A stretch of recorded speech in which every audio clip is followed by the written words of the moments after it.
เลยเนี่ยตำแหน่งตำน้องนะฮะงี้ชั่วนี่ก็ไม่รอดตามมีหนาเก๊เห็นตาขยมตุ๊บตึงหรือเราเตะมองใส่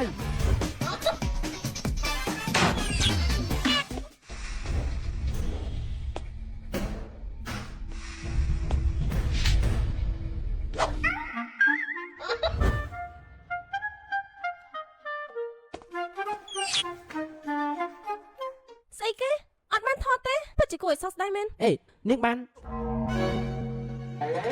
នេះកុំចង់រត់សុំទោសផងអ្នកលក់តម្លៃប៉ុន្មាន$6 $3 $4 $4 $110យក3ហើយបើមិនលក់ដែរចាញ់ខ្ញុំលក់គ្រាន់បើក្រែងនឹងគឺជាយាតាខ្ញុំឮថាមានគេចង់ប្រឹងខ្ញុំក៏ប៉ុន្តែឥឡូវនេះអីក៏ស្ងាត់ម៉េះព្រមតែអ្នកទាំងអាតាមចិញ្ចើមផ្លូវតែនាងមានសុខភាពអីមកប្តឹងបងដែលជាអគ្គនាយកក្រុមហ៊ុនចឹងពេញឆឹងអគ្គនាយកមីងតែលោកមិនស្គាល់ទេគាត់គឺជាអគ្គនាយកមីងហើយថ្ងៃស្អែកនេះគាត់នឹងនាំខ្ញុំទៅចូលរួមកម្មវិធីដេញថ្លៃលំដាប់ពិភពលោកទៀតហ៎តើនាងមិនសប្បាយចិត្តមែនខ្ញុំបានប្រាប់នាងហើយថាបើនាងមិនបាយពីខ្ញុំទេនាងក៏គ្មានថ្ងៃនេះដែរខ្ញុំប្រកាសចំណោមនាងមកពិភពលោកមីងនេះវាគឺជាការដេញថ្លៃដែលធ្វើឡើងដោយក្រុមហ៊ុន Fortress នៅក្លឹប Platinum ក៏ប៉ុន្តែការដេញថ្លៃមួយនេះមិនមែនមនុស្សទូទៅសុទ្ធតែអាចទៅបានទេជប់សិនចាំមើលតើថ្ងៃស្អែកលោកអគ្គនាយកមីងអាចដេញថ្លៃបានអត់ខ្ញុំខ្លាចឯងមែនចាំតែមើលទៅតើលោកកំពុងតែគិតអីកម្មវិធីដេញថ្លៃលំដាប់ពិភពលោកតែយើងមានលក្ខខណ្ឌអញ្ជើញមកពីណាខ្ញុំគឺជាបុគ្គលិកនៅទីហ្នឹងនាងកុំបារម្ភអីខ្ញុំដឹងអីតែនឹងធ្វើអីខ្ញុំត្រូវតែតបតាំងខ្លួនឲ្យបានស្អាតដើម្បីឲ្យគេមើលទៅដឹងថាខ្ញុំគឺជាមនុស្សថ្នាក់ខ្ពស់តើពីនេះឯងទៅលុយលិខិតអញ្ជើញរបស់នរណាគេមក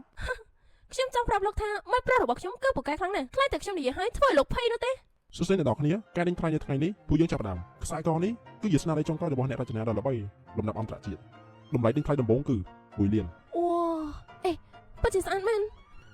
2 លានតើលោកកំពុងតែធ្វើអីហ្នឹងតើមាននរណាគេហ៊ានឲ្យលើសពី2 លានអត់បងសំឡាញ់អូនក៏ចង់បានដែររបស់ដែលដេញថ្លៃបែបហ្នឹងគឺគ្មានតម្លៃទេលោកអគ្គនាយកមីងអីក៏កំណាញ់មែនទេអីអូនមិនខ្វល់ទេខ្ញុំឲ្យ3 លានអ្នកនេះខាងនេះបានឲ្យ3 លាន4 លាន5 លាន6 លាន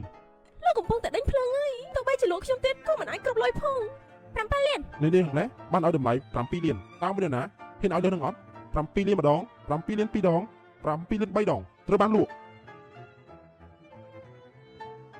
អបអរសាទរអ្នកទាំងពីរចង់និយាយថាគិតលុយពីក្រុមហ៊ុនទៅលោកអគ្គនាយកមីងនេះគឺជាការដេញថ្លៃជាឯកជនទេឬក៏លោកគ្មានលុយទេ